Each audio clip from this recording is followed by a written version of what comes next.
Hello, everybody, and welcome on into a Z2R Max Rando seed.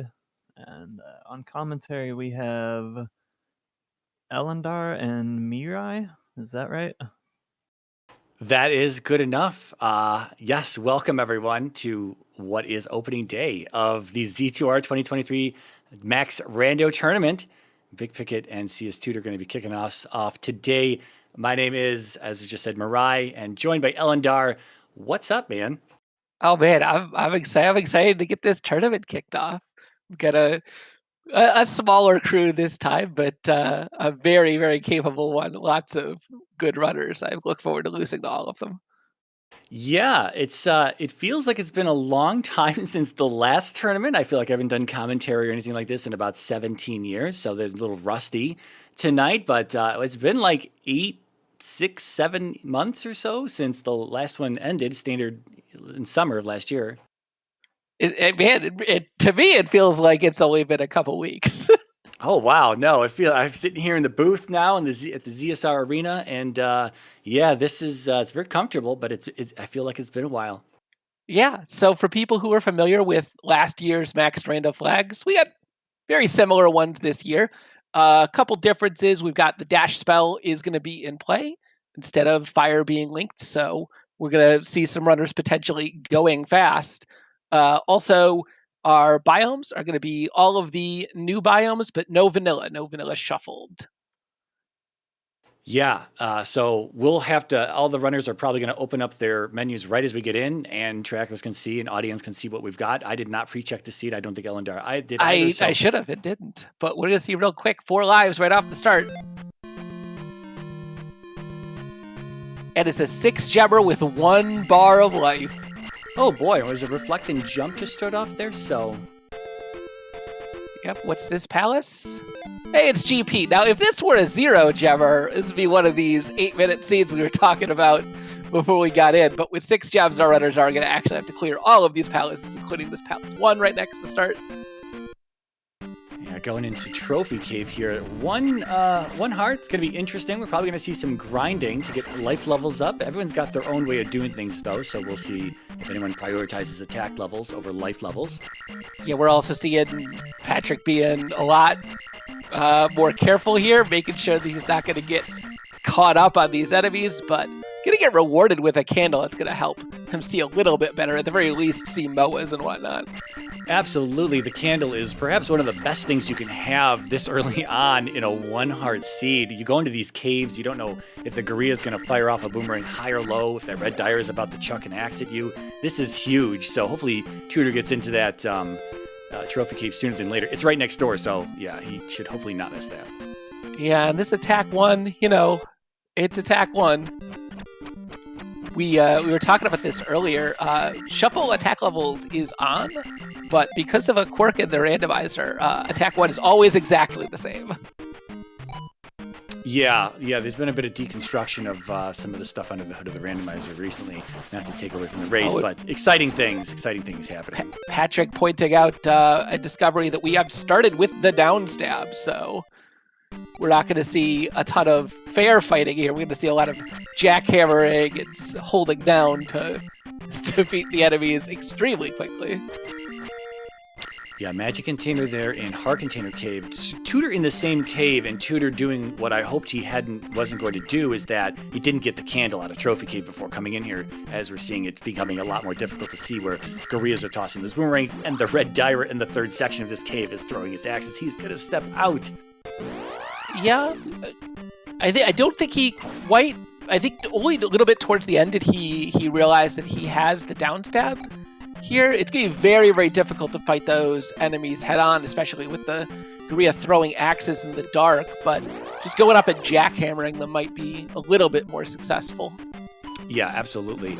And we're talking about this 1-heart start. For anyone who's in the audience watching this in the future, not familiar with what you're seeing here when it comes to randomizing heart containers in Max Rando, it can roll anywhere between 1 and 8 for the start, and then our maximum hearts are going to be randomized. So we don't know if there's going to be any additional hearts found anywhere else in this seed. There may be 7 more sitting out there. There may be 0 more sitting out there, and they might just be stuck at 1 the entire time.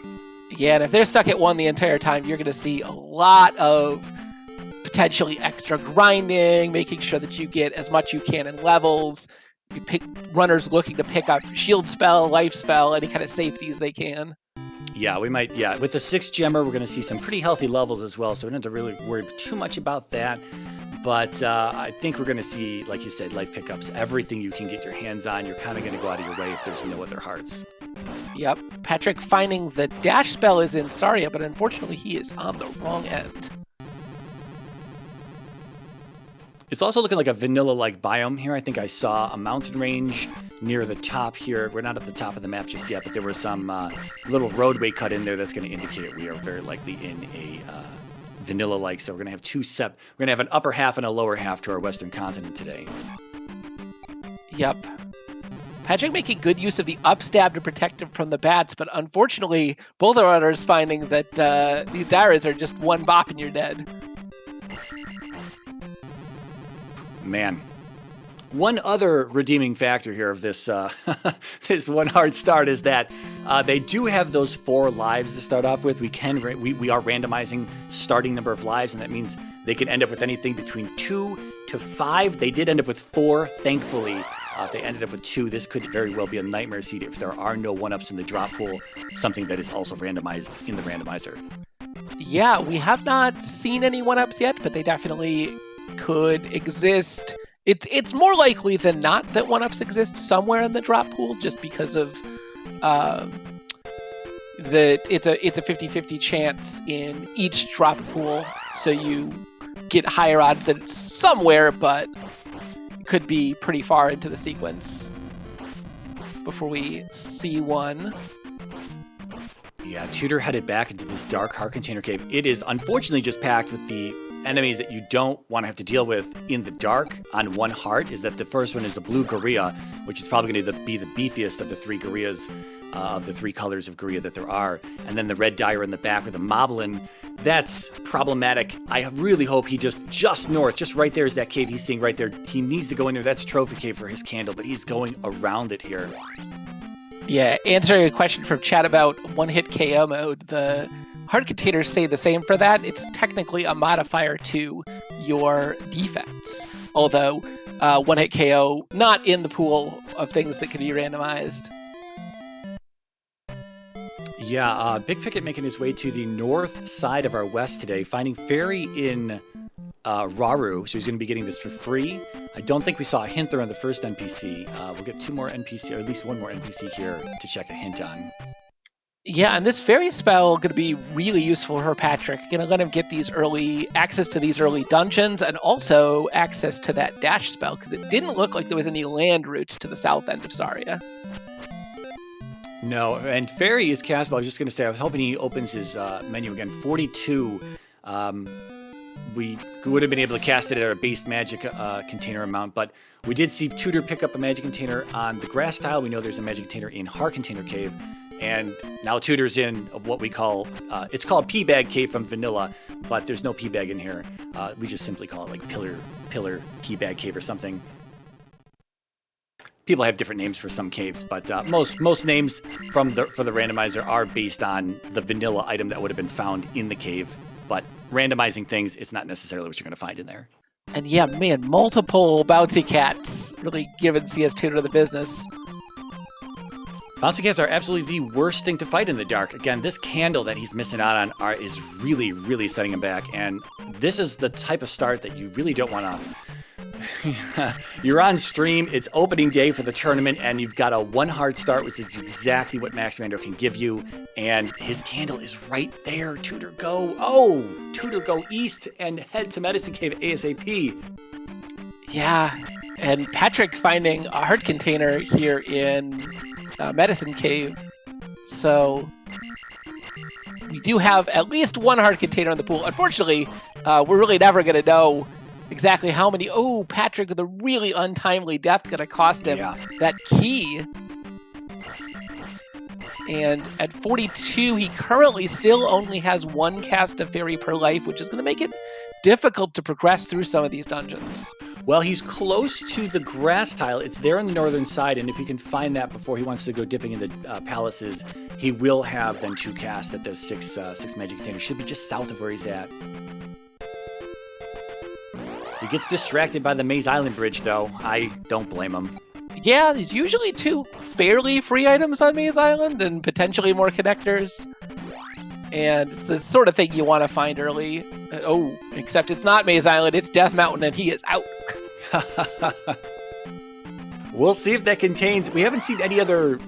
we haven't seen a raft tile or anything. We haven't checked all the caves either, so our connectors, our continent connectors, that is maybe actually hidden in Death Mountain today. We'll have to see once we fully explore this west. Yeah, if there is going to be another connector, we've already seen the whole east side of the map, and that bridge is coming from the north. Which means if we do see a raft tile, it's going to be either in the south or the west end of this continent. Very true, very true. You can't have multiple connectors like that sticking out on the same border of the map. And already this second hard container coming in handy for Patrick. I say immediately commentary cursing him as he's going to be taking a trip back to North Palace. Oh, that's too bad. He's right over there by... Oh, he's going to go in... Okay, I thought he was going to go into P1 right there. He's going to head back north. He knows there's still stuff to collect. That grass tile is just sitting somewhere. He runs a tracker, and so does Tutor, so they are familiar with the things that they should be looking for. And even if they leave anything behind on any of these continents, it's going to be on their tracker as undiscovered. So, yeah, CS Tutor still has not found that candle, but he does pick up that hard container. And at Life 3, 2 hard containers, most things in the West aren't going to one-shot you. That's really what you're looking for. Yeah, unless life effectiveness is like super low, you're pretty good at Life 3. You start to be able to survive some things. I'd be tempted on the way back here to just give P1 a pass. Well, double Red Dyra in that encounter there. Not a friendly encounter. Can ferry out of that if he needs to, and he's going to. Yeah, smart plan. It's not the sort of thing you want to be fighting, especially with those Bogos hopping up at you. Now, I don't know if Tutor made it through this Pillar P-Bag Cave. I don't think he did. I think he ended up game overing in here because of these bouncy cats, as you noted, and as Big Picket is showing us. So we'll see if this is something new here. We might want the boots based on that Death Mountain to just kind of get around the coast a little bit easier. But other than that, I mean, another heart, I'm sure they wouldn't mind one of those. Yeah. And and that's what it is. We haven't seen a lot of... minor items. That's when there are a lower than vanilla number of heart containers in the pool. All of the additional heart containers are replaced with a jar or a pea bag or a one-up some unimportant item. Yeah. Usually when you start to see a lot of those in the pool, you start to think, well, a lot of the heart containers have been cut out. Yeah. But here we've seen already 2 heart containers and no minor items. So pretty good chances we're going to eventually have a pretty healthy seed. And wow, CS Tutor does manage to make it through P-Bag Cave as well, pick up his 3rd heart container. Yeah, he's undoubtedly feeling good about that, but I think when he finds this candle in Trophy Cave, he's going to be like, this was right here the entire time, and this would have definitely saved me on some deaths and even some of these game overs here. Go west to find the candle. Thanks. Tutor into P1, though, with down 1 magic container. We are kind of butting his head against the blue Gorilla and the red Dyra in there. Unable to get that 6 magic container, but doesn't look like P1's going to be too difficult today. Yeah, no. CS Tutor very quickly stabbing the air above Horsehead's head to take him down, and 1-ups are our boss reward. We'll have to see. Yeah, we'll have to see if he sticks around. Oh, he's going to jump the jump. Okay, and stick around and maybe get a little grinding in and see if he sticks around for the item. Yeah, I mean, I don't blame him. He's so low on experience right now that it's not going to be worth very much to put the gem in. And even if he does end up taking a game over or an up A or something in here, getting back to the boss room is basically free. It's right at the beginning of the dungeon. Yeah, this attack too looks like it could be a little bit better. I don't know. I'm going to say it probably rolled a little below vanilla. It's a little hard to judge that from the outside like this unless you're the person playing. But Yeah, those raw heads took quite a few hits at attack 2, but then again, these are palace enemies.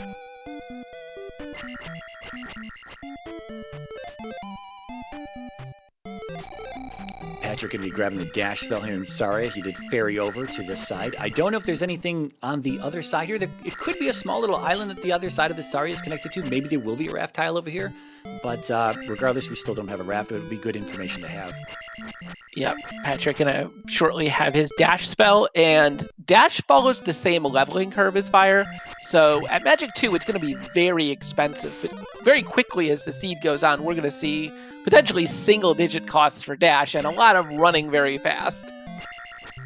Looks like behind Horsehead is a drop that just loops you right back around to the landing room that is right behind the pedestal in Horsehead's room. So yeah, still not okay. I thought he was going to jump the gem again. It's a valid play, I think, to even jump the gem at this point, because Horsehead is only 2 rooms in to the right. If you did want to come back, they have Palace 2 sitting just northeast of Palace 1.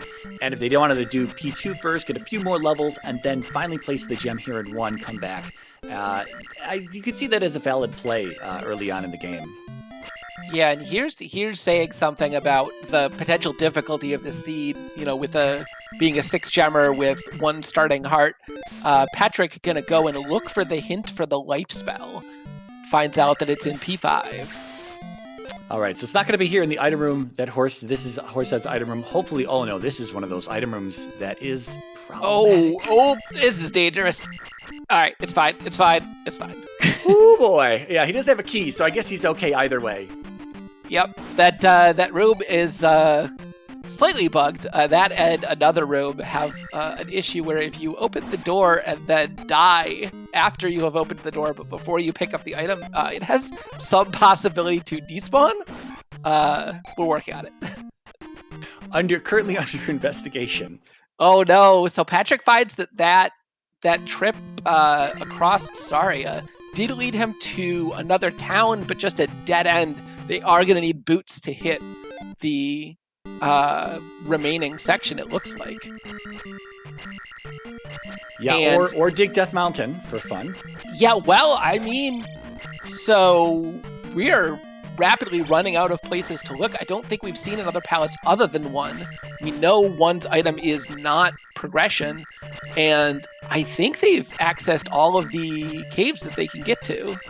We do have P2 just northeast of P1. Okay, P2 is still available. Yeah. Okay, the runners are definitely going to do that before Death Mountain. They're going to do literally everything they could possibly find before they go to Death Mountain. Yeah. Nobody wants to go to Death Mountain.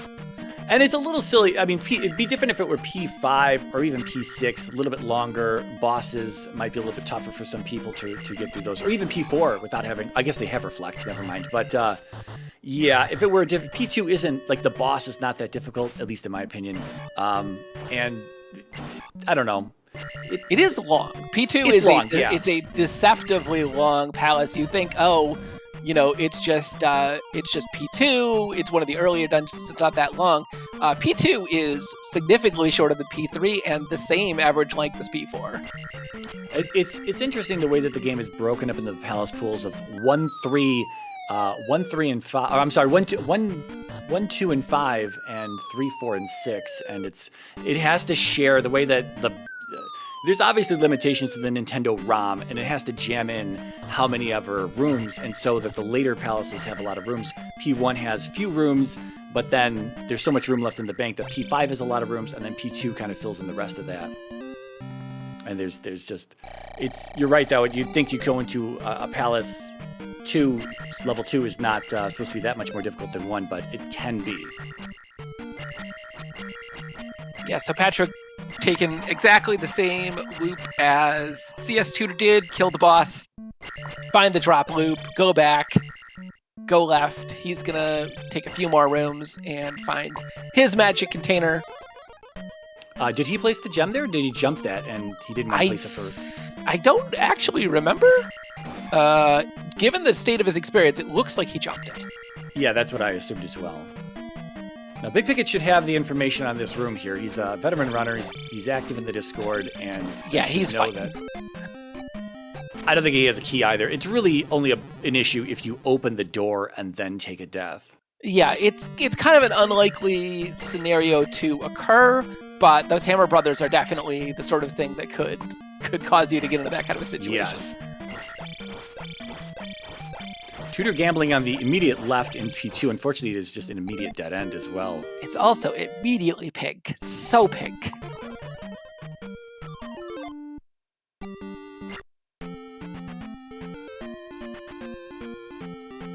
Haven't seen any big P bags in this. It's another thing that's being shuffled, although here's another one. Maybe, oh, nope, still just 50. So P bags in the randomizer here, when we're doing Max Rando, we have a flag called Shuffle P bag amounts, and that could set P bags anywhere between 20 and 1,000. So there's several denominations that are in there. And yeah, we're only seeing 50 so far. I don't know if we saw anything too big, but I don't think so based on those early levels that they had. They were pretty even on their levels, so I don't think there were any large P bags that offset anything too wildly. Yep, Patrick making it across this room that is blocked by Fairy or Dash or Glove, a bit of a unique room. Yeah, some of my favorite rooms, people hear me talk about this all the time. I sound like a broken record at this point, but the rooms that have multiple ways to get through them, I always just, they're great. They're great because you can have multiple tools to get through them. Some rooms have a hard block and it's only one way to get through, but the ones that have multiple always make you think about what you're doing, and they make you open up your spellbook and be like, do I have what I need to get through here? And I like those types of rooms. Yeah, it is worth noting that the logic will never require you to do anything in a palace without either the any key, as we find, of flute. That's not a way to progress. Funny enough, that flute is in an item room that is the two item rooms that are problematic in the game where things can go wrong. If you open the door and die, are in P1 and P2 today. Hopefully there won't be any issues because the flute might actually be a progression item, and if it despawns, that is a bricked seed. Yeah, again, just to give everyone a little bit of confidence, it's a very rare occurrence that actually happens. And you think, we saw the enemy set in there as well. It's just a bubble and a rope. So, unless someone's on there on a sliver of health and gets bumped by the bubble or something, it's pretty unlikely that they're going to take a death, especially Tutor's at life 4. And I'm sure Big Picket will be leveling life 4 here shortly. I think that's 320. Yep, a little bit of divergence here. CS Tutor taking a left across my least favorite room in the randomizer, and Patrick continuing to go right, finds the boss. Tries to give him a hug right away, takes the bop, takes the death, and going to give it a second go here. Unfortunately, Tutor gambling on these lefts, they're just leading to dead ends for him this time. This is why it's tough to convince some runners, and I might be in this category, that going left is a good thing. Whoever plays this game, you can do whatever you want. You can pick lefts and rights. You can find bosses off of elevator rooms, and that's why lefts are just as viable as rights are. But as you note, when we walk into a boss room, you can only enter in from the left side, so you generally have to be moving right. But because boss rooms can be found off of elevators, lefts are somewhat viable, but more often than not, you're going to run into a boss moving just simply right like this. And routing right is the better, in my opinion, the better choice. But people have, some palaces are hard lefts all the time, so. Yeah, Helmet Head can be a deceptively difficult boss on low levels, and Patrick, unfortunately, he's got all of these bars of magic, but no life, no shield, nothing to help him out here as he... That's true. Is expressing a little bit of frustration on his stream overlay. And it's funny because I just said that Helmet Head wasn't that tough of a boss. There is a certain rhythm to fight him with, but that doesn't mean he's a free boss. So attack. Well, Patrick has attack 3, and Tutor has attack 2. So we'll see if there's a difference here. There very likely will be between the two runners when they fight the Helmet Head. Yeah, attack 1 and attack 2 don't tend to be that different from each other. Attack 3 is the first level where you really start to see a difference, and then 4 and 5 are just obviously pretty significant increases, and then 6, 7, and 8. I mean, they're objectively pretty strong increases, but also kind of at a certain point, especially a lot of our top end runners were like, "Who cares? I will gladly, save 6 or 7 seconds to not bother with attack 6." So real fast here, both of our runners in the same room, I believe, and as we saw Big Picket pull the jar out of the statue that's right above CS Tutor's head. CS Tutor doesn't have any magic to get through that door. That is one of those veteran runner things that when you learn the palace rooms, you kind of know what to look for. Certain statue heads will have jars like that that'll allow you to, refill your magic. Could be 50-50 red iron knuckle as well, so it doesn't have to be a jar, but Patrick did get one that time. Yeah, and here in Palace too, it's going to be 100% red jars because it's always the same as the exterior statue. Oh, interesting. Yep, it's a Palace 2 exclusive thing that you're always going to get your red jars.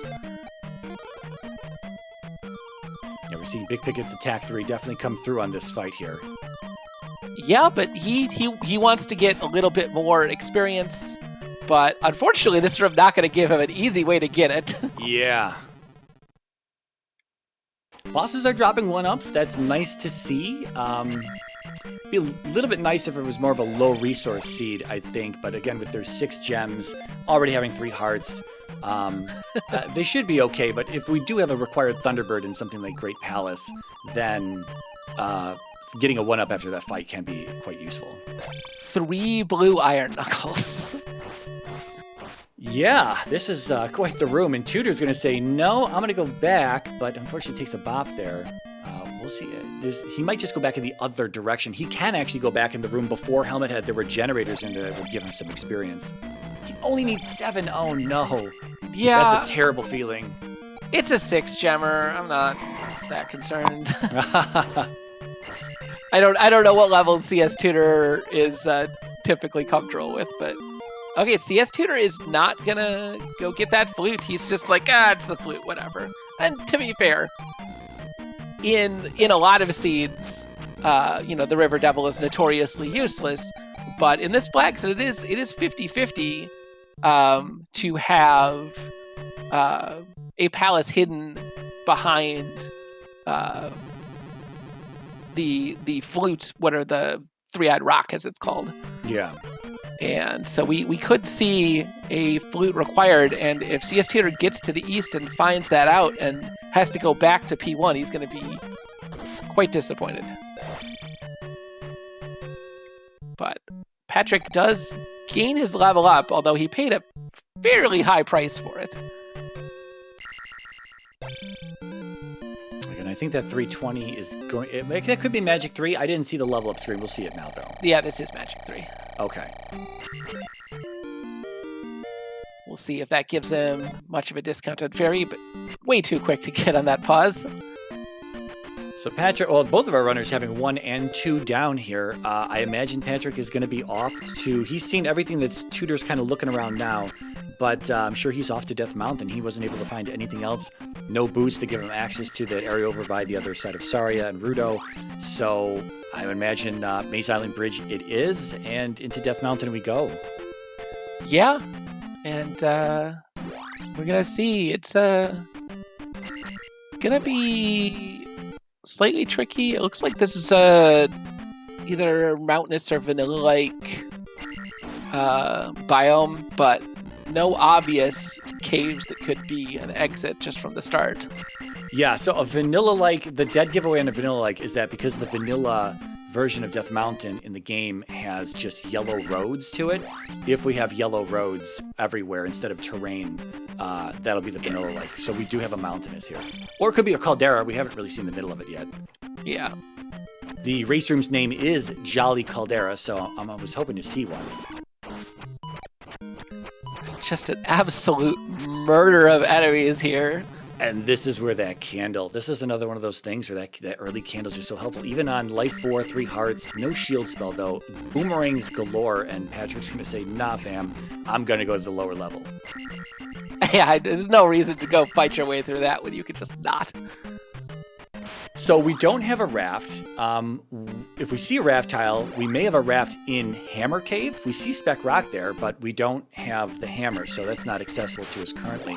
Otherwise, if it's not a raft with a raft in Hammer Cave, then we're looking for a cave. And that might be why Big Picket is kind of looking around at everything now, sticking his head into all these caves, because it may just simply be that there's a cave somewhere that is going to be our continent connector hidden amongst everything else.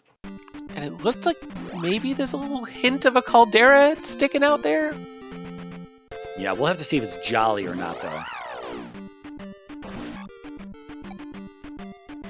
To be fair, I don't know how to grade the caldera on its jolliness. It depends on which palace is in it. Or I guess here in Death Mountain, there can't be a palace in it. But in general, you find a caldera and it's got GP, and you're like, thanks.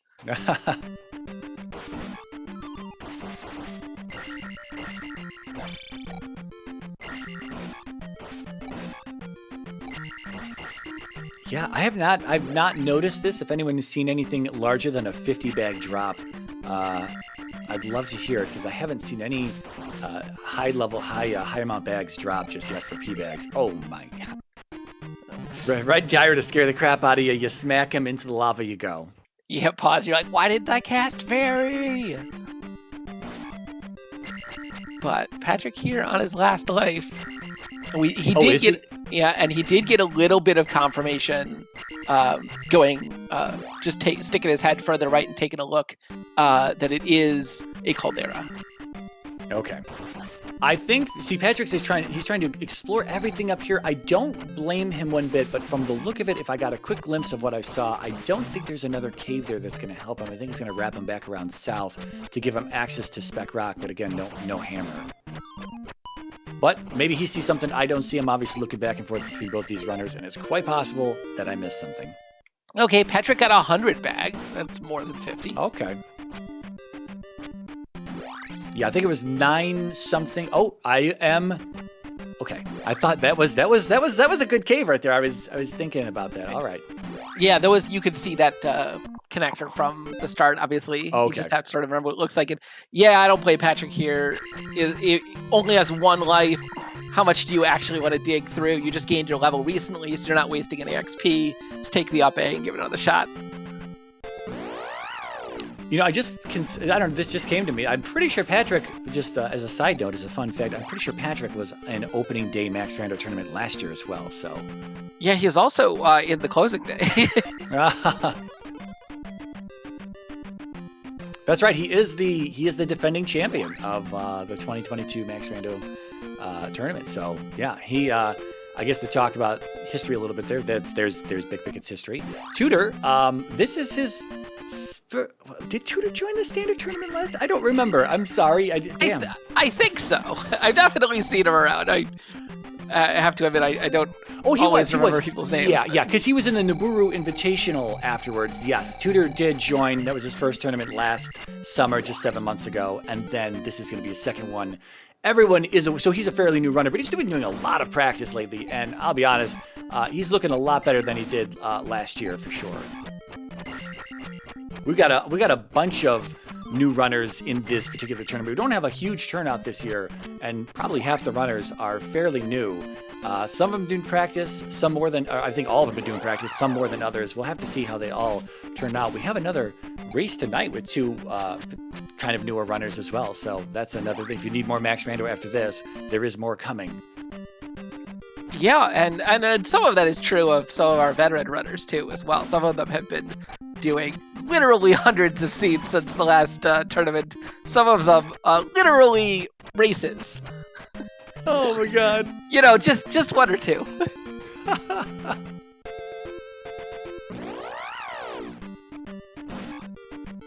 Some people are working on more important stuff, to be fair. Yeah, It's one of those things that, there's lots of ways to play this randomizer. This is the thing you're interested in getting into, right? You can do a whole bunch of races and get into really competitive scenes, and there always people hanging out in the Zelda 2 Discord looking for races if you're up for that. Or you can just come and play casually. There's plenty of people who just sort of stick around and having fun, and maybe you win some races, maybe you don't. There's our way out, and it's the raft, which means we're looking for Hammer Cave. Wow, how do we get to this? I'm not seeing anything that sticks out to me here. I think what you have to do is, I think you have to take the route that Patrick is on. I think we haven't seen the far southwest, and this cave will take him down there. I thought I saw a dead end, but I could be wrong. I'm waiting now. We're watching. Yeah, it's CS Tutor right on his heels.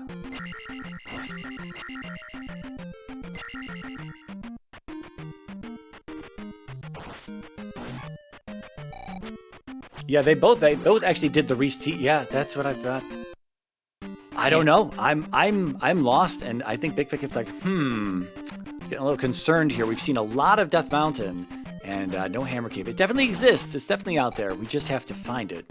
Yeah, it's either we're going to Hammer Cave, or there's some path out on the west that they both missed. One absolutely evil possibility that exists is we did see a hammer-blocked cave in the west, so it's possible we need to get Vanilla Hammer from Hammer Cave up back to the west, and then investigate that hammer-blocked cave. I am on board with that. Potentially leading us back to DM after getting a raft. Yeah. Again, like, normally, when I said the candle was useful for those low-resource starts like that, I wasn't expecting we were going to be in Death Mountain for the full tour, yet here we are. Is that not Hammer Cave right above Tutor? Right there. It's not. Where does that go?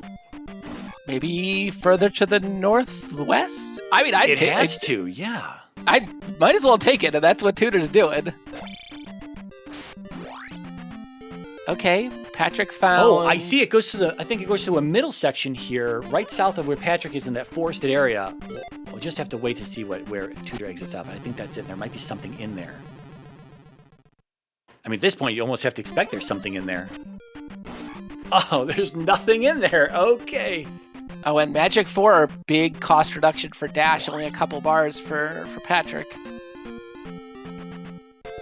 Wow, I'm lost. I almost wonder if it was right next to Speck Rock, and Patrick almost made his way over there early on, but decided not to go south through some caves, and instead up and A. That was his first up and A before he came back. He just did another up and A now. He's going back for a third time, and I think he has an idea that it's actually over on the east side, and it's been there. I mean, it's been there from the beginning. It's just hard to identify it when you've got so many caves in the area.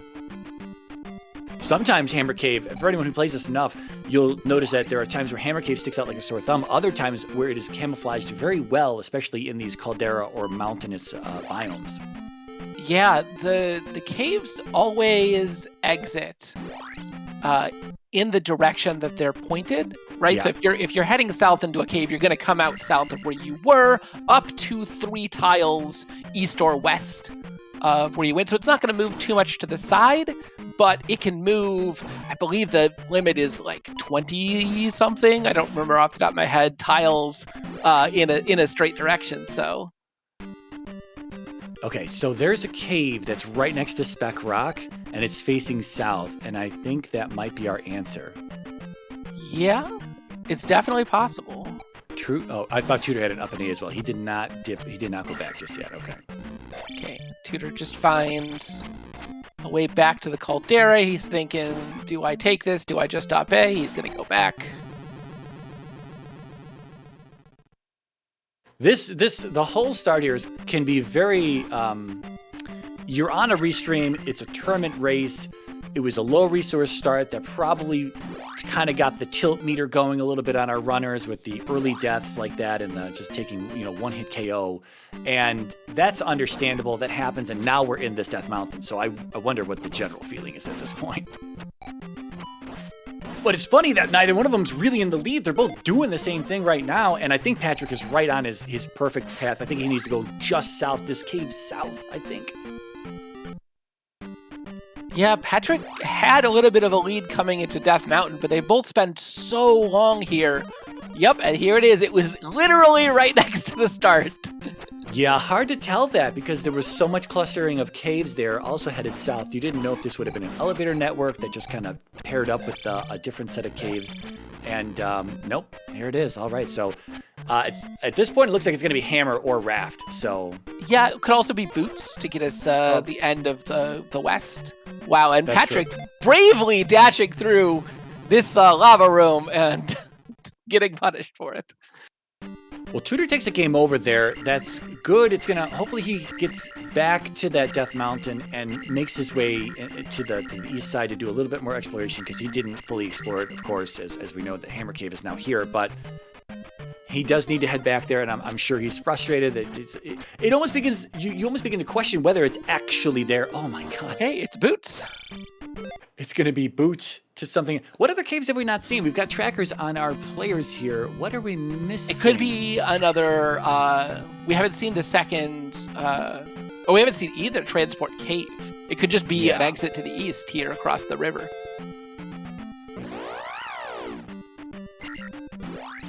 But certainly, Patrick. Yeah, and there it is. Patrick certainly had a little bit of an advantage coming into DM, and it looks like, unfortunately, both runners having just an awful time of it. And Patrick finds the hammer, and now the seed's all starting to fall apart. It's going to be funny if it's, well, maybe not funny at this point. Oh, he's got the hammer. I wonder if he's going right back to Spec Rock to check that real fast, because it looks like we've got one outstanding cave, and we have wherever the raft tile connects to is going to be where Maze Island is, and both of those could go there. Or I guess they both. Oh, I don't know. We might get a check on the Boulder Block Cave now, or Spec Rock. Patrick's probably back both. here, though. If Patrick's coming up here, probably we're going to see a check on both.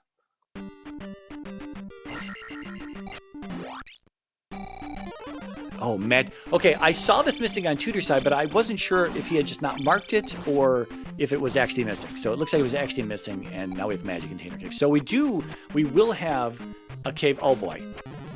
Okay, magical key, very worth, but CS Tutor, again, it came into Death Mountain slightly behind. He's going to be leaving Death Mountain slightly behind. Pretty much the same routing as Patrick ended up doing. Yeah, absolutely. And we'll have to see where he goes, because the magic key is pretty nice if there are a lot of doors in these palaces and Fairy doesn't want to come down in cost. Yeah, with 7 bars, though, the magic key is of reduced importance. We'll see if there's anything useful here for Patrick and Spec Rock. I'll get to take the shortcut around the river.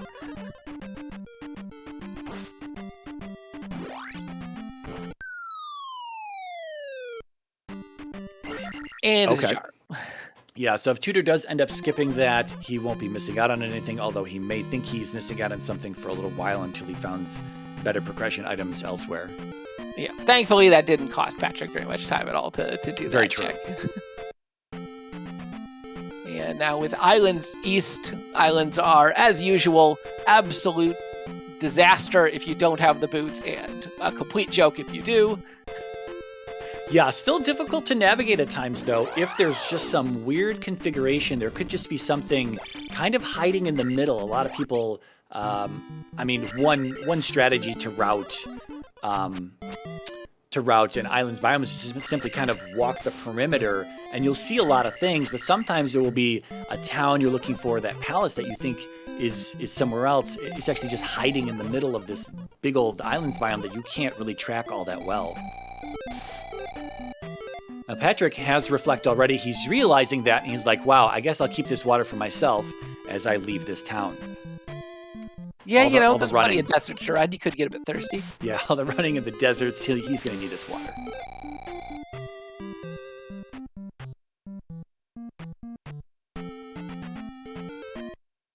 So Tudor, I think Tudor, after seeing the raft, thinks that he should have been a raft, and now he's questioning, is there actually a cave buried here in Death Mountain? He has not been over to the side of Saria because he doesn't have Dash yet, so he doesn't have that information that Patrick had, although hopefully he figures this out soon. Yeah, it's going to cost him a little bit of time that he is walking out here instead of just obeying, but not that much time.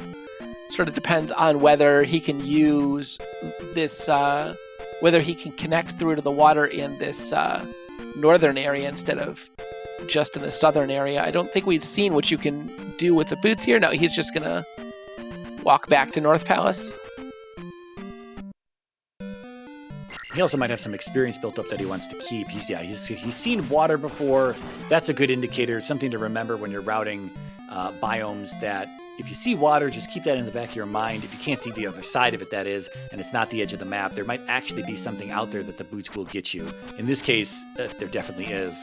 All right, we've got Shield Spell here in Old Kasuto. Definitely a welcome addition to the spell book at these low resource seeds here. Yep, although Patrick seems much more interested in spending all of his magic on Dash. Yeah, those MOAs still hitting for, look like almost 2 heart containers there, or a little over 1.5 at least. at life 4. CS Tutor getting a hint about Death Mountain. Thanks. Magic blocked magic in New Kasuto there in the basement. Yeah, it's traditional. Now, what would be huge here is if Tutor gets a hint. Okay, we do know that that's there. But if there was a cave down here, okay, there's not a cave down there. If there was a cave down there to Maze Island, that might be a huge thing for Tutor, but there's not. He sees that cave. I wonder if he thinks he's been there before. I hope not.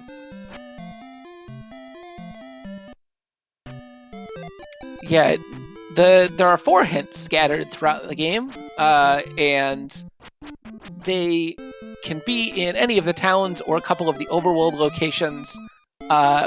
They are guaranteed to tell you where a thing is, but not guaranteed to be useful in any way.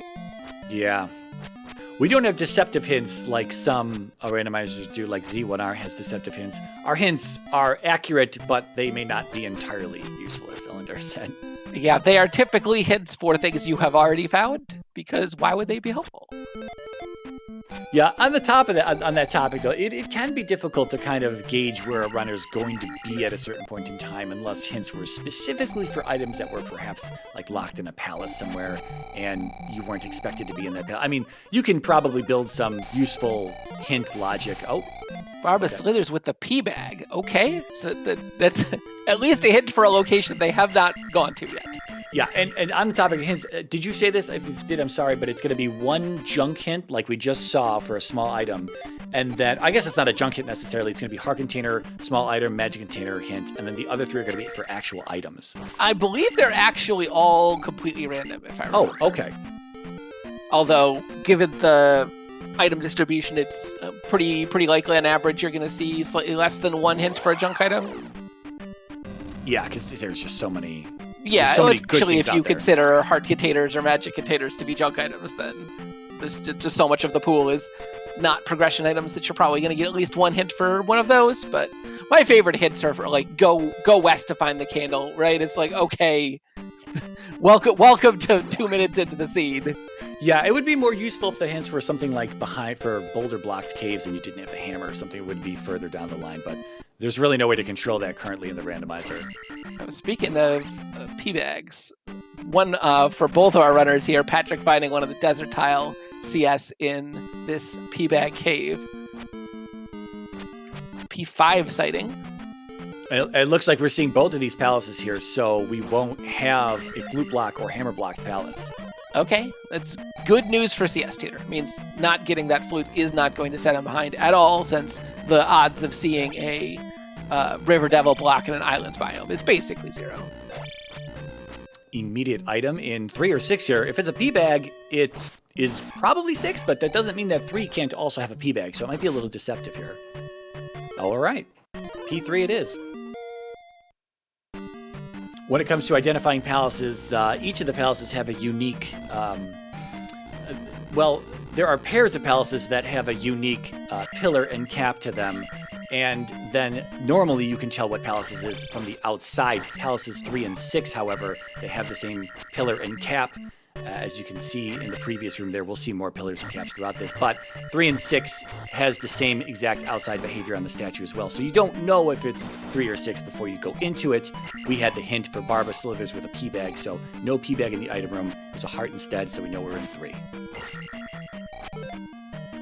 Yeah. The only other way you can tell is obviously running into the boss, but also each palace has its own unique windows. And if you happen to see some windows, you can tell where you're at. What's interesting is that a couple of the palaces do not have windows in vanilla, but windows were programmed into them anyway. They're just sitting there in the ROM, and DigShake found them and said, "Oh, let's just use these." Yeah, and it's not useful anywhere other than 3 and 6, but I'm pretty sure 3 and 6 had windows already in vanilla.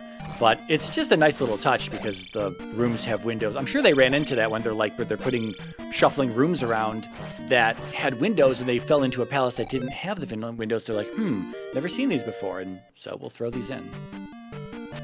That was all back in the day in the wild west of the randomizer days. Yep. CS Tutor finding the other pea bag cave, and it's a glove! I was just about to say, Tutor's been doing kind of like following the footsteps of Big Picket, seeing sunken P-Bag caves, seeing water tile and things of that nature. But Big Picket did not see Risen P-Bag cave that Tutor's in now. Getting that glove, that's huge, because this might cause him to not dig for items in palaces now, whereas Big Picket, although he found the item quickly in 3, might be, well, actually, no.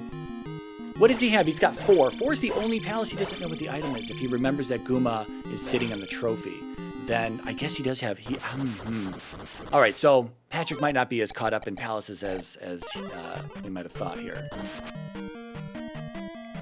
But still, that's a big find. The glove is not technically required, but it's such a high chance that it's required, that it's going to be required, that it's essentially required.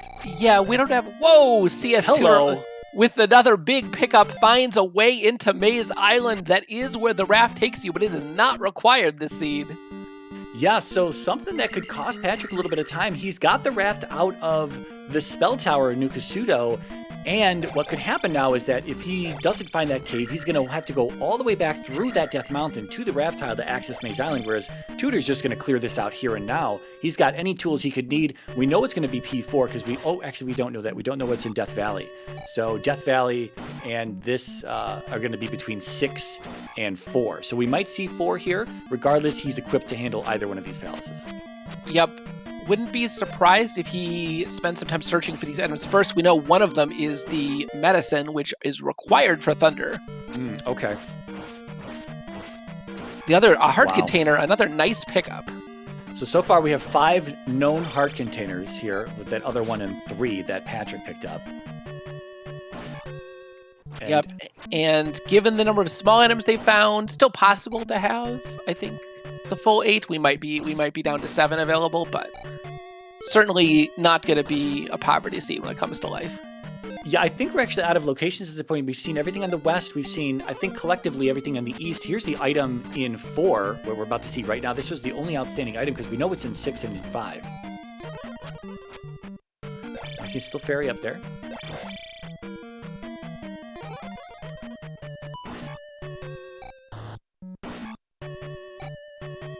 Or I'm sorry, was this 6? Oh, this is 6. This is 6. I'm sorry. I thought this was 6, but I wasn't gonna correct you. No, he killed something on the outside. I thought he killed a Moa. That's what I was thinking. I'm pretty sure he fought the Iron Knuckle or something. Yeah.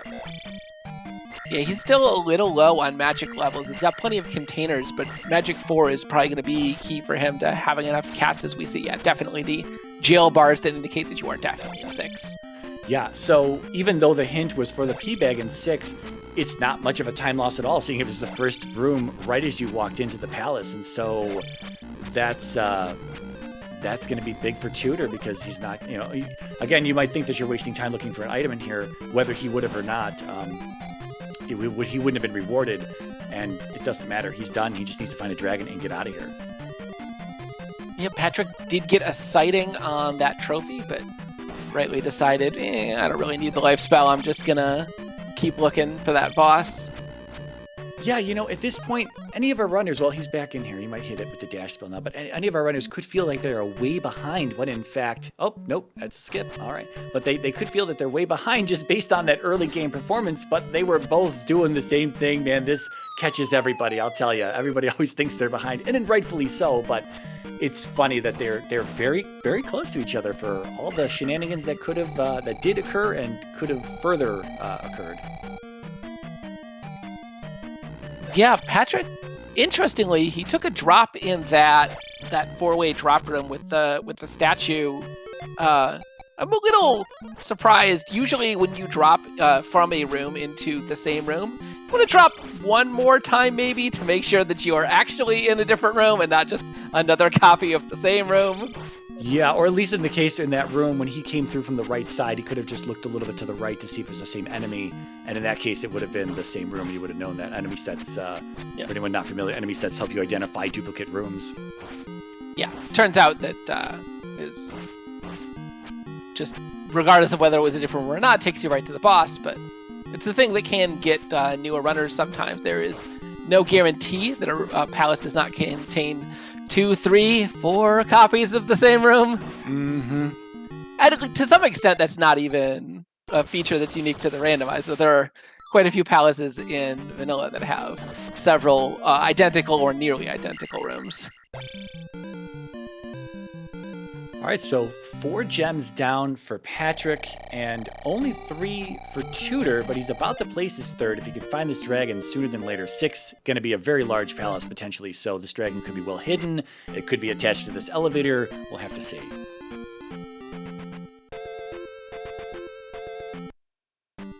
Patrick back out and looking for caves here. This is technically what he needs. He knows he's missing Risen P-Bag Cave, so he's probably out looking for that. The glove is not far out of his grasp here. Finally seeing our big bag, a 700 bag for CS Tutor from a large enemy group.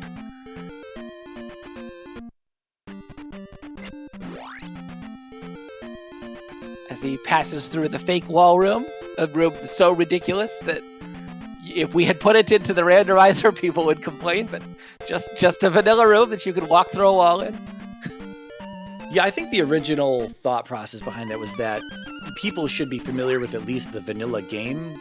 You know, you don't have to be before you try the randomizer, but it is a vanilla room, and, well, you know, kind of stays in because of that. Otherwise, when we built the community rooms, and I say we, I wasn't really here for this, but when community rooms were built for this randomizer from the 3.0 to 4.0 transition of the application itself, I believe no false wall, that's what you were saying, right? No false wall rooms, no invisible, were allowed at that point, because it would have been too tricky, because no one really knows those community rooms, but they should know the vanilla rooms.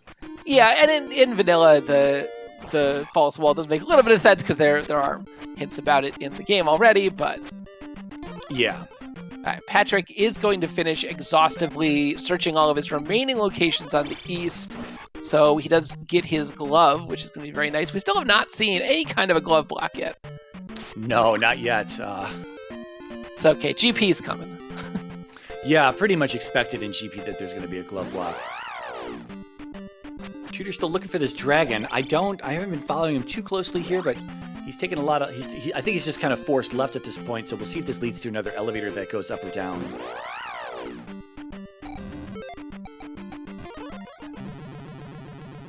Just another junction for CS Tutor, man. The 6 is large and complicated. Wow, yeah. Oh, this is a loop into itself here, this top room here.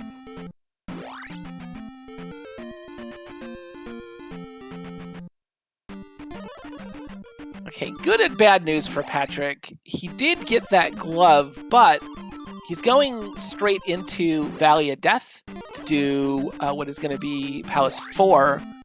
But he is unlikely to want to walk out of this and search the rest of the caves in the east, which means that to get to Maze Island, he is probably going to end up going all the way through Death Mountain to the raft. That's going to cost him several minutes, probably. Oh no, Tutor with the game over there in 6. That's rough. He seemed like he was kind of deep in the palace. We'll see if he sticks with that route or maybe try something different. When there are a lot of junctions in palaces, like this 6 seems to have a handful of pathways to pick from. Can be a little overloading, overbearing at times, trying to figure out where you may want to go, because it is all random. Yep. Nice purple color here in 4.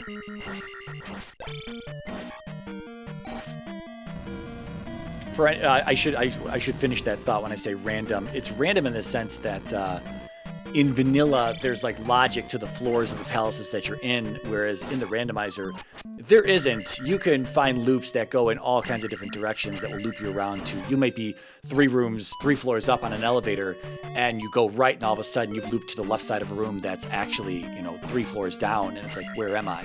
And as long as you understand that when you're playing this game, those are just things to look for, and it really helps to learn the palace rooms to be able to identify them more easily. I say that, but it might take a while. There are a lot of palace rooms.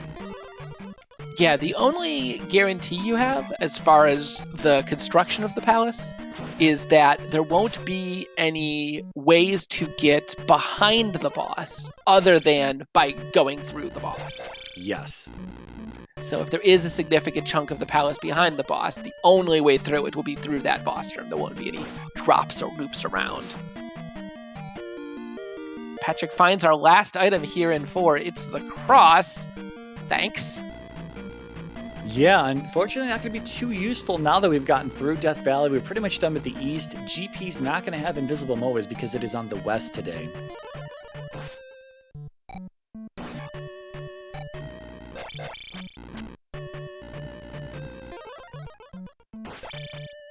I'm not familiar with where Tutor is in this 6, and I don't know if he's headed back to where he was. If he I think he tried a new junction. I did see a dead end on his side, and he backed out of there. So, continue exploring. We have seen a room like this on Tutor's side, but it could be a copy.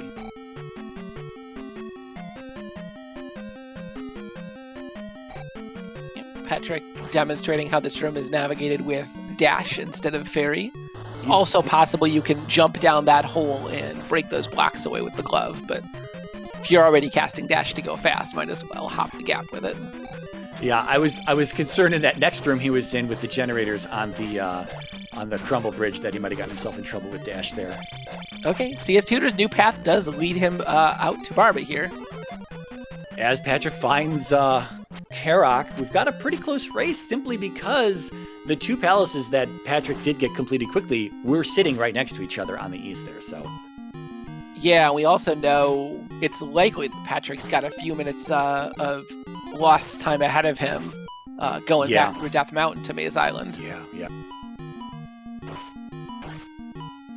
Hopefully, though, after finishing this palace, CS Tutor does remember that he does still need to find the other item here in Maze Island. Yeah, he could take a gamble on the medicine. I mean, we don't know that Thunderbird is in the way to Darkling today, but it very well could be, and the trip back here is not super friendly. If you're already here, you might as well. Got the full 1,000 points from Barba here for CS Tutor, so he's going to be able to take 2 levels here at the end. Yeah, and as we expected, Patrick is just taking an up A. It's not a bad move simply because the more you play the randomizer, you will see sometimes when you need to navigate between 4 continents, you really only need 3 connectors. And so at times that 4th connector may actually just be a dud. It may actually just lead nowhere other than a dead-end cave. And so, you know, maybe he's assuming that it's a dead-end cave that's out there and the raft tile is the answer. Or maybe he says he doesn't want to walk around this crazy islands biome and see if he, double and triple check every cave that he's been in just to spend time doing that when it might not actually be out there, right? So I don't know. I don't blame him for this play, but we do know it's out there, so we do know that this is going to take him, as you've already said, a little bit of extra time. Yeah, and CS Tutor is taking the gamble. Skipping out of that second item. He knew it was the medicine, and he knew medicine was good for Thunder, so maybe he figures I've been slow in these palaces, I'm behind, I gotta take this gamble, but yeah, another valid concern, absolutely. At this point in time, he probably feels like he just took a lot of deaths and game overs early on. After seeing that candle as well sitting in Trophy Cave, thinking, oh man, I probably took a bunch of unnecessary deaths. So I'm behind. It's also possible, and this is a thing that I have done more than once, you get into Maze Island, you know in your head, all right, I'm definitely going to pick up that medicine for Thunder. And then 20 minutes of P6 later, you're pulling your hair out and you're like, man, I'm just done with this. You finally kill it. You've totally forgotten where you are, what you're doing. That is an important item that you had to pick up just sitting there. Yeah, that oh no moment when I guess he's not that far away if he does remember it, assuming he forgot it and isn't just gambling. If he does remember it, he's going to find these other 2 palaces and technically be able to easily go back to wherever that cave was that he found. Yeah, and Patrick he's got the boots, but he's still sticking to the road, checking for items. He does want to get that trophy here. Medicine. Excuse me, medicine. Yeah, trophy was life spell. No one cares about the life spell. Certainly not Patrick. He had the opportunity to pick up that trophy. It would have taken him maybe 20 seconds and then another minute or so to go through the town, and he's just sort of like, nah, I'm done. Yeah, he's only got this last palace here, so the next level that he's got, I believe, is not a life level. So, here's his medicine, I think, yep. So he might not look for the other item, which is a heart, as we know, which isn't too far from the palace if he just goes northwest. Okay, he's not going to do it. I don't blame him there either, though. It's time to go. We are 63 minutes into this race, and 6-gemmer, Max Rando, kind of a crazy start, and it's just time to go. Yeah, and he doesn't even he sort of slowed down a little bit there coming out of that room because he knew from the scrolling it was an item room, and he's like, nah, even if it's a heart, I don't care. I want to go. He's got the hint from Nukasudo that Barbara still lives with the pea bag, so he knows. Oh, okay. Assuming he remembers. Yeah. Also, at this point, like even if it was a heart and he knew it was a heart, I'm not sure he would go get it. Oh, coming back to what I was saying about not having another life level here, he's going to be life 6, 4 heart containers, assuming he doesn't come back out and check for that other item on Maze Island. Going into GP, if we've got it, if it's an aviary tonight, those birds hit real hard, especially Thunderbird. That's gonna easily be with shield on Thunderbird, probably a 3-shot, but still could very easily be a 2-shot. Yeah, I did not check the levels. This is probably attack 5 for the next level, but not 0 chance it's life 7. If it is life 7, do you take it or do you try to get attack 5? I think life 7 is, I could be, okay, I think life 6 was 2300 is what it was. Okay. Because I saw it on Tudor's side, I'm pretty sure it was 2300 for life 6, so it's going to be above that for life 7. Above the threshold. Yeah. It is, I know it is possible to have 4, 6, 7 be the low loop. CS Tutor getting a little bit either having difficulty setting up the corner pattern or just not caring about it, but he's having a bit of a time getting Revo off this horse.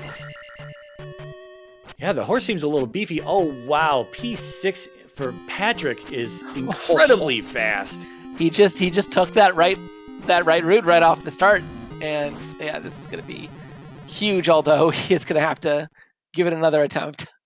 Yeah, anytime lost in Death Mountain, they're going to the raft tile is all but made up here, finding Barba way, way quicker than Tudor did.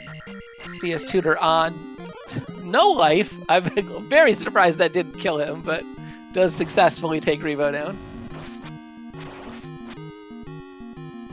There's a wild start to Patrick's attempt at a jackhammer. They're almost getting himself smacked into the lava and then almost killed there. He did take a hit, and he cannot take a second one. Oh.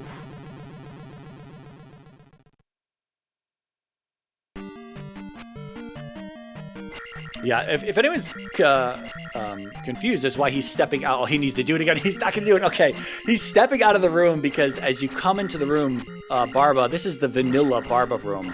The randomizer does have some community boss rooms where Barba is outside and attached to an elevator room. But this is the vanilla Barba room. And so if you just come in walking from left to right, if you just hold right as you come in and you start the boss music, Barba will always spawn in the right pit. So it's a guarantee at that point based on the timing, the frame timing, and everything as you walk into this room. That's why he kept resetting the room and coming out. But then on this last trip in, he bumped himself into the little step there before the lava and thought about going back out, but then just thought, okay, F it. We're just gonna start this fight. And he ended up getting the right pit anyway. Okay. Not on the manipulation, just 1 and 3, it happens. All right, did get him down. Tudor. Well, okay, well, we did get Barba down on Patrick's side there.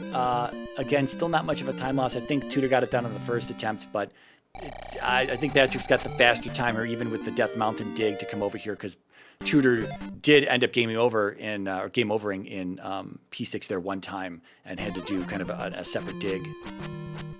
Oh yeah, wow, and that attack 5 was below average experience anyway, so. Well, here we go. It's 67-24 barrier up for Big Pickets. We'll have to see what this GP holds. I hope it's at least a little tough and it's not super free. Yeah, but, one of the things for Max Rando is that Thunderbird required is off, so it's a possibility that Thunderbird could end up being required just because there's only one path to Dark Link and it happened to be through Thunderbird, but not guaranteed we're going to need to be fighting him today. Which is good, because I don't think Patrick... Did he actually pick up the Thunder Spell? I know he got his medicine, but... I don't think so. It could have. It's another thing that could be overlooked. I mean, I have forgotten about turning things in like just like this as well. When the race goes on and you're rushing, and this is again for opening day. We haven't had tournament races in a while. We haven't had this level of pressure in a while on our runners. So we're getting back into the swing of things, and so missing things, skipping things, gambling, whether it's memory, whether it's on purpose, is absolutely in play here. Trails with the sage comment that really long GP should be called normal size GP. That is accurate. Yeah. Okay, so we got a left at the start, we got a left at the second junction, and then we have what is here is going to be a sideways T-junction. We got an up and down over on this side, but otherwise it's going to be a ferry on the far right. Tough road beating him up here. Oh, wow. As I was saying, 4 hearts in this GP, taking a little bit of damage. He is shielded there. Looks like about a heart container. Or is he shielded? He might not be shielded. And that might have been a beam taking a heart container, which is accurate.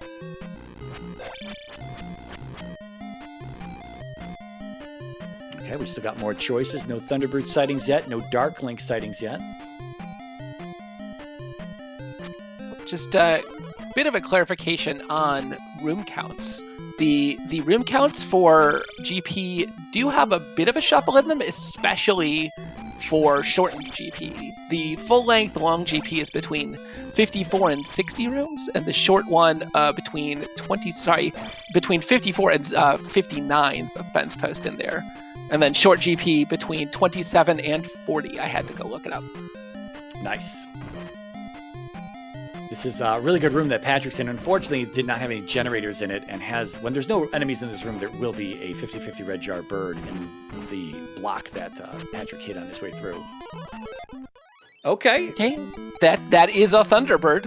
And that is a verification that he did skip out on Thunder, because it is an immediate up and A.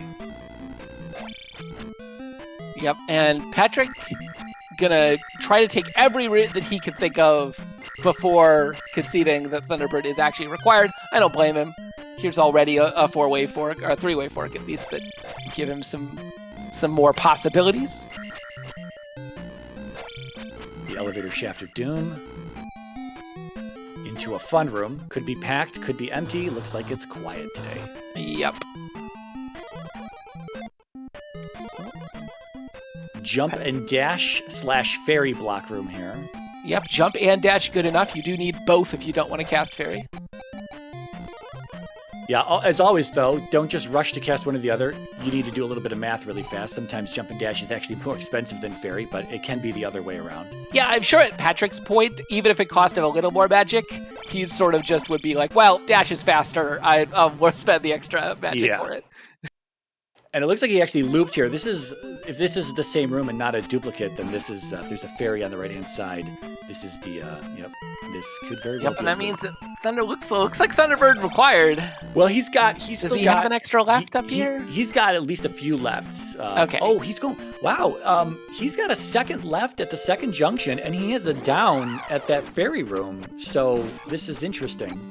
Yeah, I think he figures, forget it, if I'm going to go right, this is only going to take him 60, 80 seconds, somewhere in that range.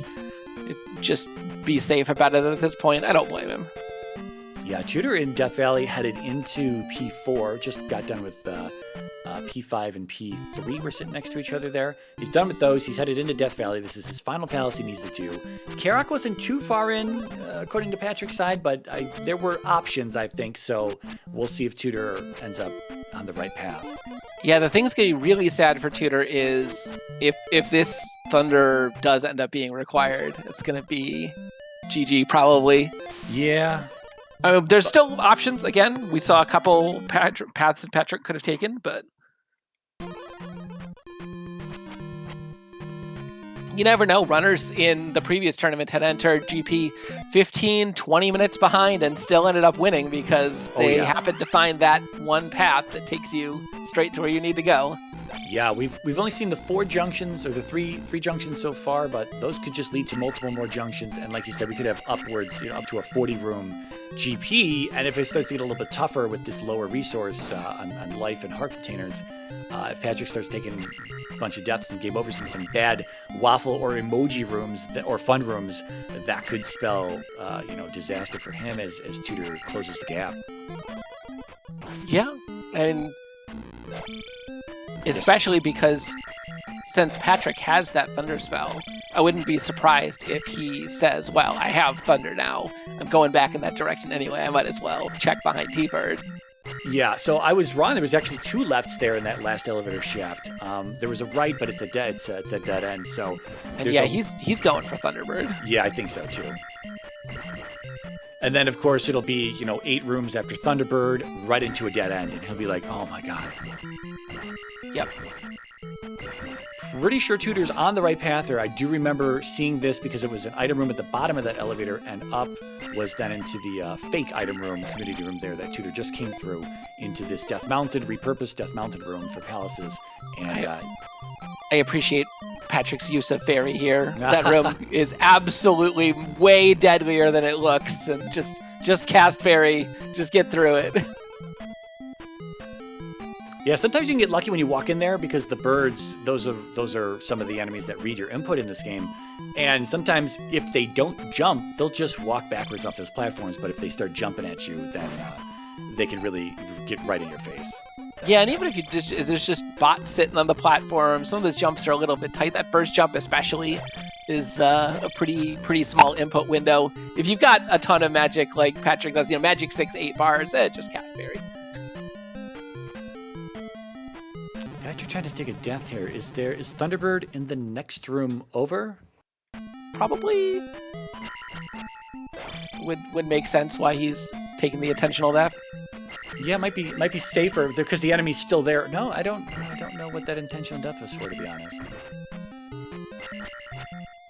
Tutor did find Karox, so he's going to be in the GP very shortly. He does not have medicine to worry about turning in, and GP is right next to start. So the moment he's done here, he's going to get that 1910, and we established that was attack 5. Yeah, that's attack 5, because it'll be the same levels on Big Picket's side. All right, Patrick with the full set of safety, shield and reflect. Yeah, Tutor did not get a lot of things, and this has allowed him to stay close in this regard, and again, he's going to be out of here very shortly and into GP. Just when did we walk in here? I said when we walked in here. I quoted the time, but I don't remember what it was. I don't remember exactly. It was about 10 minutes ago. A little less, I think. I think it was 66, if I'm right. 66, 67, somewhere right in there. So about, a little less than 10 minutes. Tutor's coming in. Would not be surprised if we start seeing some lefts right off the bat. And the first left is going to lead him on a loop, but if he is on all lefts, that's going to take him into those 2 lefts that Patrick did not check. And that's going to be his best hope at this point, because we know taking a normal route full of rights, it's just going to lead him to an unbeatable Thunderbird. All right, well, he's missing out on that little loop section left of start, so that's good for... Oh, my God. Well... Well, Thunderbird required. It was never in his favor here. He skipped out on the medicine on Maze Island and did not grab the Thunder spell. Going to need that to get through Thunderbird. Today happens to be in the way between Dark Link and Start. So, GG either way. It was a good race. It was a damn good race for opening day. This was it could have been a lot closer if this GP had been a little bit trollier. We're all hoping for maximum troll, but GG's in chat to both the runners.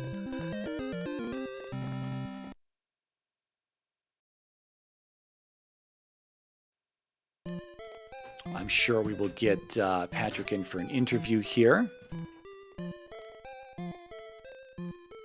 Oh, yeah, and CS Tutor falling victim to that jump, that first jump, because you're hitting your head on the ceiling. It's actually a lot tighter of a window. You have to jump later than you would ordinarily jump. Yes, I absolutely hate that jump. I hate it so much. It's I feel for emulator players on that particular jump, either left or right. Yeah, I don't find it nearly so bad going left, but going right, it can be very tricky. Again, because you're jumping, especially jumping down platforms. And quite forgiving. You've got a lot of extra room, but if you try to sort of do that jump normally, your head hits the ceiling, and when your head hits the ceiling, your head doesn't rub against the ceiling along the normal arc you would do. Right. As soon as your head hits the ceiling, you immediately start dropping. Right. And welcome in our winner for our first Max Rando race today, Big Pick of Patrick, GG. Hey, thank you. How did that feel? How did that one heart start feel there? It didn't feel too bad. Like, it was ugly for a few minutes, but then found an extra heart container pretty quickly. So I got rid of the game overs. Yeah, Pulled up CS Tutor. Is he looking for Thunder now, or? he actually skipped. Oh, go ahead. Oh, that's okay. It's done. Oh no, I was Elendar. Were you gonna? No, I'm good. Okay. He had actually skipped the trophy in Maze Island, unfortunately, or the medicine. I keep calling it the trophy, and and unfortunately, he's going to be doing a lot of exploration here in this GP, and it's not going to be any good. Yeah, that's unfortunate. We thought that he was going to have. So the top-down view is simply that you were just slightly ahead of him all throughout the West, and going into Death Mountain, you were slightly ahead as well.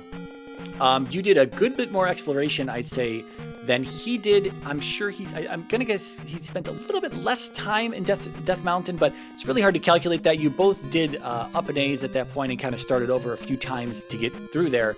But then seeing the boots, you had knowledge that that southwest corner of the West had to been something over there, and so you headed there first when you had the boots, and Tutor kind of looked around a little bit further. He didn't go across Saria at all the first time, so he was in Saria. I don't know if he actually got dash out of Saria. I think he did. He saw Rudo's life, and then he did a little bit more walking around and finally hit that cave. You had a good lead on the east at that point, but what we thought was going to come back is that he found the cave on the east, on those eastern islands, to Maze Island directly, and he did it there. So he never got the raft, even though he had seen the raft tile in Death Mountain. So we thought that you having to go back through Death Mountain to hit the raft tile to hit Maze Island was going to cost a little bit more time. He was going to help close that gap there for him. Unfortunately, though, at the end of the day, it didn't change too much because P6 took him a long time to get through, and you found Barba very, very quickly. So all of that time gain that he could have had via the cave to Maze Island there from the east was completely erased because you just flew in through P6. It was so fast for you. Yeah. Well, I'm glad I got a little lucky there. I'm glad it was a close one for a good bit. Yeah. No, go ahead. I was just saying, just unfortunate when it comes down to, like, did you find Thunder or not? Yeah, he got the hint. At least I think he got the hint, and so he knew medicine was on Maze Island, but he found a heart. There was one more heart out there, and it was the other item on Maze Island, just northwest of where the palace was. You came in from the east side. You found the medicine first, and so you stepped into the palace and then got out of there afterwards. But he did see the heart, went into the palace, did the palace, but never came back out for the medicine at that point. He doesn't have the medicine. He won't be turning that in for Thunder then. So that's when we saw that play. You still had a few choices left in GP. Did you forget to turn in the medicine right away before going GP the first time? Or did you just say, forget it, I'm going back, I'm going to do Thunderbird? No, I decided with GP so close to start, I was going to try it without going all the way up to Meta. But as soon as I found Thunderbird and then found the loop on the left, I decided, okay, well, I'm not going to go do the right again unless I have Thunder. So I took the breakout and went there and decided to just do that branch first. And okay. Fortunate. I was going to say there were at least, I think there were two other lefts, and at the fairy room with with all the birds, there was a down and right or something like that. I forget. There were a few more options. Up and right, or an up and left before Thunderbird, before that lava and brick room. So yeah, there were a few options, but I wanted to kind of not leave Thunderbird as an orphan once I had Thunder. Okay. Unless I'm playing you, in which case my strategy is totally different. Oh man! Well, as we noted, you also did the opening day race last Max Rando tournament, and as we also noted, you are the defending champion. So there is a bit of pressure on you, as you're, I'm sure, wearing your belt currently that Alan Heffley gave you last year, and have your trophies printed out there on a shelf. How do you feel? Do you feel? It's a hard question to ask. Like, you go in, can you wanting to defend your title, but it is Max Rando, and anything can go any which way at all. Do you feel any pressure, any additional pressure, having the championship from last year? Not really. I feel like it is. There's so much luck involved in this flag set that the last tournament could have gone either way. This one can go either way. It's going to be hard to repeat. So I just want to not make stupid mistakes when I'm playing and hopefully do well. I absolutely echo that sentiment there, as we see the loop on Tudor's side to the bottom side of what that fairy room was, with the birds in there. Well, I don't want to keep you too long. It was a good race. I'm sure you'll watch it back. You could see how Tudor was right on your heels for a good bit, and then that Maze Island find for him was good, but then ended up ultimately being wasted due to the fact that P6 was terrible for him, and it was complete opposite for you. And that's ultimately what gave you the lead to get into GP. And then, of course, knowing that him not having the medicine, unable to get Thunder right now. And so it was never, at that point, we knew it was just never going to be his chance without Thunder. So, again, GG. Elendar, any final words? Or Elendar, any final words? And then pass it off to Patrick. Oh, no. GG is a good race. Thanks. And thanks for commentating and tracking and restreaming. And good game to CS Tutor. I hope he's gonna bail out of here soon and go get that medicine. Yeah. Well, thanks again. Have a good night, folks. One thing we're noticing here for CS Tutor is a lot of these extra paths that Patrick didn't end up taking are very upstab blocked. Yeah, did we start with upstab today? I don't remember. We did. Okay. So not gonna be too much of a cost, but we saw the regular upstab block and then the anti-cheese upstab block. Yeah, it's hard to know. It's hard to remember if you start with upstab or not, because it's so infrequently used that you, like in the early game, you see downstab when you've got its heavy usage of that, but upstab usually does not get much love early on until you run into these blocks or there's something more specific that you might use upstab for.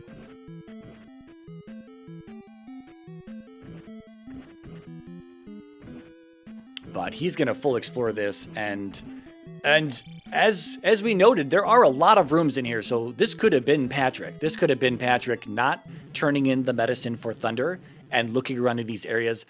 I mean, again, at the end of the day, it wouldn't have mattered too much, seeing as medicine's required, as Tudor's tracker is lighting up like a Christmas tree, but he doesn't have the medicine, so he never would have had Thunder. He would have had to go back out and go to Maze Island and get that medicine, and so if he had the medicine, this would have been a bit closer, and had Big Picket taken some other paths going left and whatnot, could have ended up being different, but unfortunately, that's Max Rando. You never know if Thunder is going to be required, so it's a gamble. It's a gamble, and I don't blame anyone for taking gambles in Max Rando. That's kind of what it's about. It's the Thunderdome, after all. Yeah, and we should see CS Tutor hitting the end of, there can't be that many more available rooms. And once he finds there isn't anywhere else to go but through Thunderbird, then he is gonna, at the very least, I don't remember if he for sure got that hint or not, but if I find out the Thunderbird is definitely required, and I don't have the hint, that's gonna be the first place I check. So it shouldn't be too long for him to pick it up. Yeah, I can't believe there are all these rooms in this I mean, I can believe that, but it seemed like we should have been out of rooms by now, but Tudor is going to be showing us even further to the left here. We have not dead-ended yet. I wonder if this is just a loop back to somewhere we've already seen, or if this will just end up in a dead end. Yeah, it's one of those things where if you know there aren't too many rooms left, and you still have two... Yeah, and he sees this is a dead end, and he's like, oh, man. Oh, he is going to keep going. He's going to head out there and head to Maze Island and grab that medicine. Man, that was... Oh man, that's a bad feeling. It is. I mean, you make those gambles. I've made those gambles. I played enough seeds, enough casual races and tournament races now that you make gambles, especially in a Max Rando setting, and it's like, he had to have felt behind. I don't think anyone wouldn't have felt behind, simply given the very rough start that they had, the one heart, and the fact that I keep digging into this, but the fact that the candle was right there, and he took so many unnecessary deaths to things in the dark, where the candle was such a quick and easy pickup that he could have been seeing those enemies and not losing as much time early on. Yeah, and if, it's 70 plus minutes into a 6-gemmer and you're going into GP and the champ still hasn't done, you got to think, well, I got to take some kind of gamble. Is potentially a thought that runs through your head, and, not picking up Thunder is definitely one of them. Yeah. And you'll see people plenty of times skipping. I don't know. There's probably everyone has their priority list for what they're willing to skip. Upstab, probably higher on some people's lists than others. Thunder in a Max Rando setting, if it's blocked behind something and it's not super free to get, then they might be skipping that.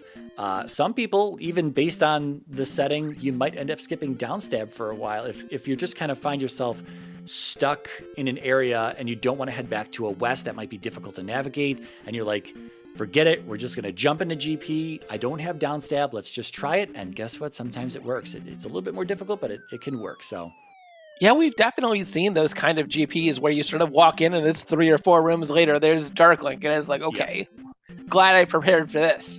Absolutely.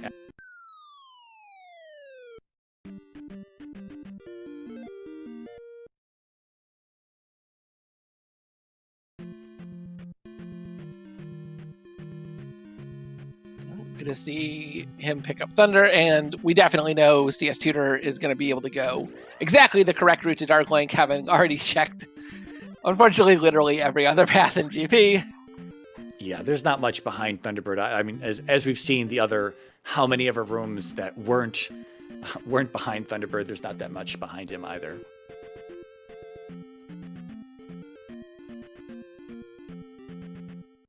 But as I said earlier, that we definitely have more Max Rando tonight on opening day. Another match coming up in about 25 minutes. So if Tutor's not done by then, which I fully expect him to be done, we'll probably be passing this off to the next crew at that point. But that's going to be Homewrecker and Bob the Elder. I think Homewrecker and CS Tutor were both, I don't want to use the word baited, but they might have been coerced by Animus United to jump into these Z2R tournaments that they're in now. But I don't know. If you don't like something, they didn't have to stick around, and it seems like they've stuck around for a while, so they must enjoy it at least a little bit. I mean, Animus certainly seems to be enjoying himself. This Animus United, our current standard tournament champion. I think Tutor has forgotten that GP is right next to start there. He's going back to the east. I was like, wait, where am I?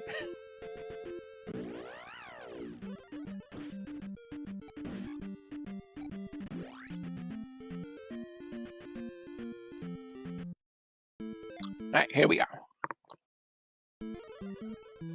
Yeah, and he has one less magic container than Patrick had, simply because Patrick had been in New Kasuto. I don't think Tutor even saw New Kasuto. Otherwise, he would have likely checked that first house, and he would have been able to get in there. Again, it was magic blocked magic. There was our 8th magic container in the basement there. Not that he necessarily needs it, but, I mean, any little bit of extra magic is nice to have.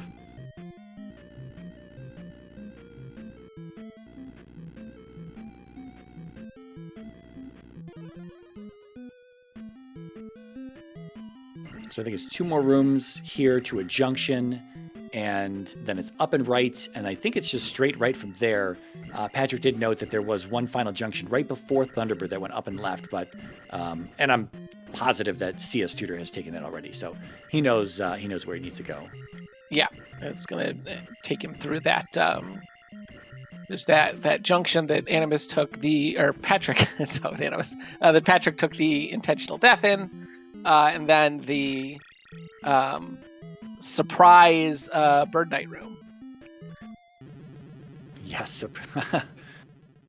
There's a lot of different versions of that sort of brick blocked room with lava pits where you can't cast fairy because you have to glove your way through the bricks. But the version of that room that has no enemies and a 2x4 chunk of bricks in the middle of the room, you have to be careful about, because the middle of that block has a 50-50 red char or burn knight in it.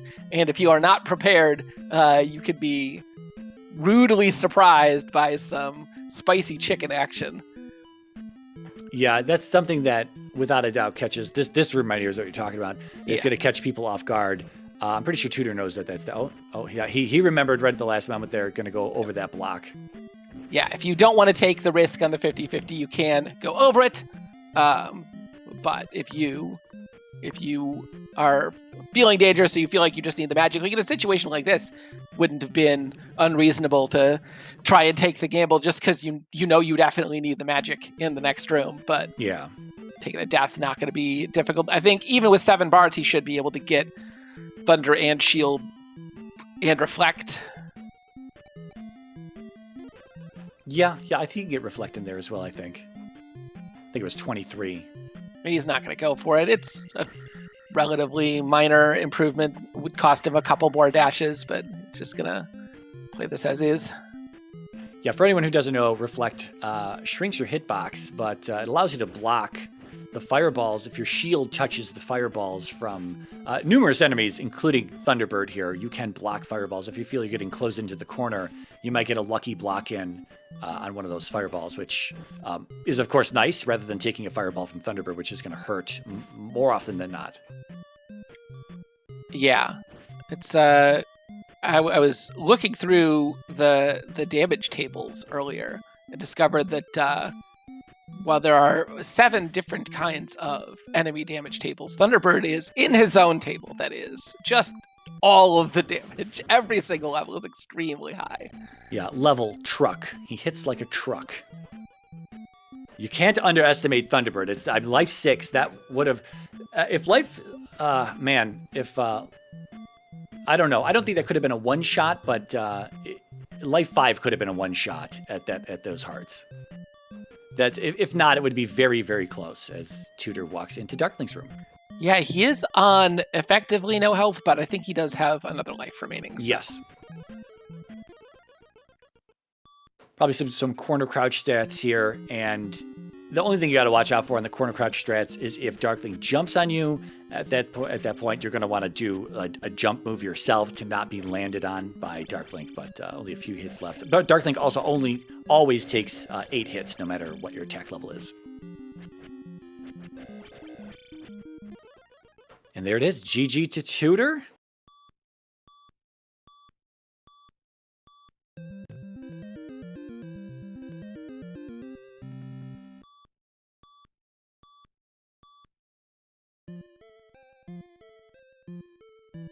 See if we can get him in for an interview as well. Yeah, it's. I wouldn't blame him if he's not in the mood after all of that and making those gambles and the gambles not paying off. Especially, again, I keep just calling back to the start. It's a rough start. It's a Max Rando start. Opening day, tournament race, on a restream.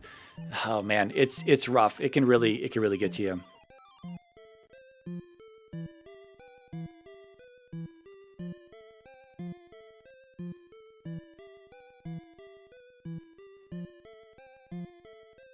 Yeah, not sure if he stepped away for a moment right after that race, perhaps a quick break, or if he's just absolutely dipped out at that point. We'll find out. We'll see if he says anything here in the next few minutes. But other than that, it was a pretty good first race for opening day here. Again, we've got another one coming up in 20 minutes. How do you feel about this one, Elendar? Oh, yeah. So we got some interesting stuff. We got a super trolly Death Mountain. It's always fun to see when you're not the one playing it. You, however, have had some tournament races where Death Mountains have been ridiculous. I have never had any tournament races where they were determined by 25 minutes spent at Death Mountain not finding the thing. I don't know what you're talking about. Speaking of, while we're waiting here, just a little bit of self-promotion on the, speaking of having races defined by 20 minutes plus navigating around Death Mountain, not finding the way to go. I've got a rematch with perpetual rematch with Zarnax later in the week. That is very true. That is very true. I'm looking forward to all these races. Again, we have a small turnout for this Max Rando tournament. It is undoubtedly just the more popular, the less popular version of the 2 tournaments we have throughout the year, but because this can be so rough. But we got a small turnout, and it's good race. It's always good races because people who want to subject themselves to Zelda 2, it always ends up being a good race no matter what. Yeah, for sure. Okay, it looks like we're going to get Tutor in here. He's probably getting set up and probably in the waiting room here shortly.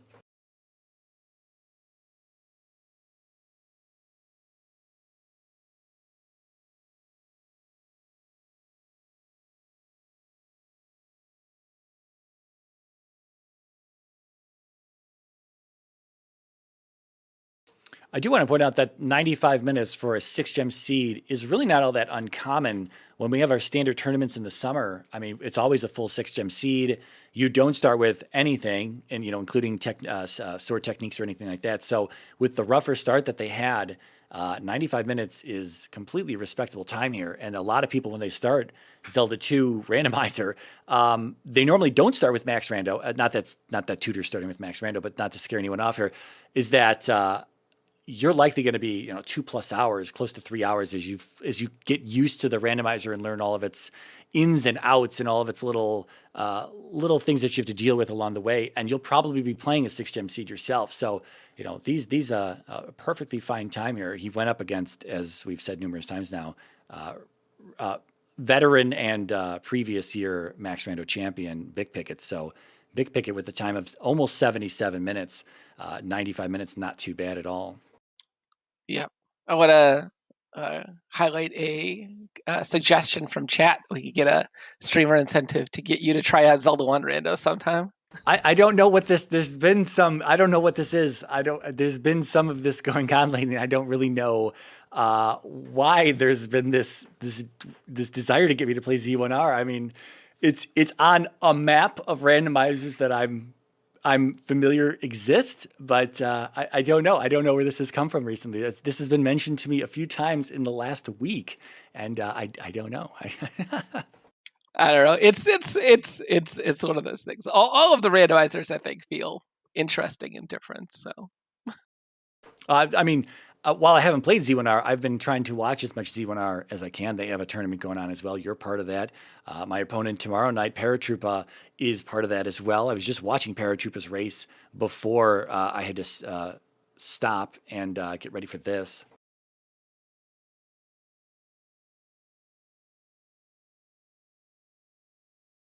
Oh, Alan Heffley, not to discount Alan Heffley, and Zarnax is in there. There's a whole bunch of people who cross between Z1R, Z2R, Z3R. There's a lot of that. This ecosystem of the 3 games from that era, everyone kind of knows them. If you grew up during that time, you have likely played all of them. Z2R probably not the most popular one of the 3. I mean, I say probably. That's definitively not the most popular of the 3, but regardless, it's a completely different game. It's like a fighting game, more or less, as opposed to the top-down adventure games that 1 and 3 tend to be. But yeah, there's a lot of crossover between all Z1, Z2, Z3R players and whatnot. We are still seeing if Tutor's going to jump in here. We do know that the next crew does need to get set up here for a race that starts in 15 minutes.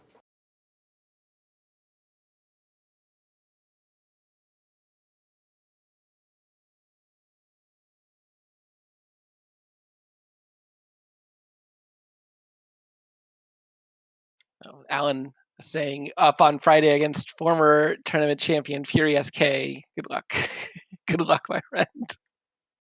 It's the Z1R tournament, not to take away from anything Z2R now as we wait for Tutor, but the Z1R tournament has like full-on random percent thing going on where everything's just crazy, chaotic and whatnot. And funnily enough, we are potentially looking at adding some new modes to Z2R as well in the coming months. And so we might see something similar to that. So please look forward to it. Yes. Welcome in, Tutor. GG on the race. How did that one? Well, okay. The beginning, how did it feel? And then you took some gambles. How did the end there feel? Thanks. I don't know. Like, I felt so behind after the beginning.